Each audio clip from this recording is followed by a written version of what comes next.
Hello guys, welcome to back to my channel. শুভ সকাল জানিয়ে আজকে আমার ব্লগটা শুরু করে দিচ্ছি। প্রথমেই পরিচয় করিয়ে নিই, আমার হাজব্যান্ডের বন্ধুর ওয়াইফ। তারপরে চলে আসছে হাজব্যান্ডের বন্ধু, তারপরে চলে আসছে মহান ব্যক্তি আমার হাজব্যান্ড। ট্যানটানা।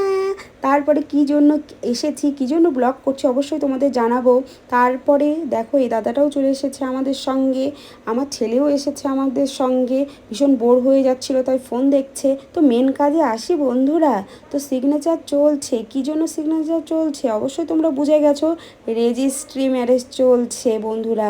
তো মেন ভিলেনদেরকে দেখবে না বন্ধুরা। এই যে চলে এসেছে মেন ভিলেন, সাক্ষী। দুজনেই সাক্ষী দিয়ে দিলাম। তারপরে ডকুমেন্টসের উপরে সবাই সিগনেচার করে নিলাম। করার পরে সম্পূর্ণ হলো রেজিস্ট্রি ম্যারেজ। কত ঝামেলা বাবা। তারপরে বেরিয়ে পড়লাম। একটু সেলফি টেলফি না তুললে কি হয়, একটু ফটো তোলার জন্য দেখো আমরা কেমন করছি। তারপরে দুই কাপলকে একটু দাঁড় করিয়ে দিলাম যাদের রেজিস্ট্রি ম্যারেজ হলো। তারপরে সবাই মিলে ফটো তুলে নিলাম। সরাসরি চলে আসলাম বিরিয়ানির দোকানে। একটু পেট পুজো না করলে হয়, তো নিয়ে নিলাম চিকেন বিরিয়ানি প্যাক চলছে। তারপরে চলে আসলাম আইসক্রিমের দোকানে। এই গরমে আইসক্রিম না খেলে কি পেট ঠান্ডা হয়, মনও ঠান্ডা হয় না। ভিডিওটা ভালো লাগলে অবশ্যই লাইক, কমেন্ট, শেয়ার। টাটা বন্ধু।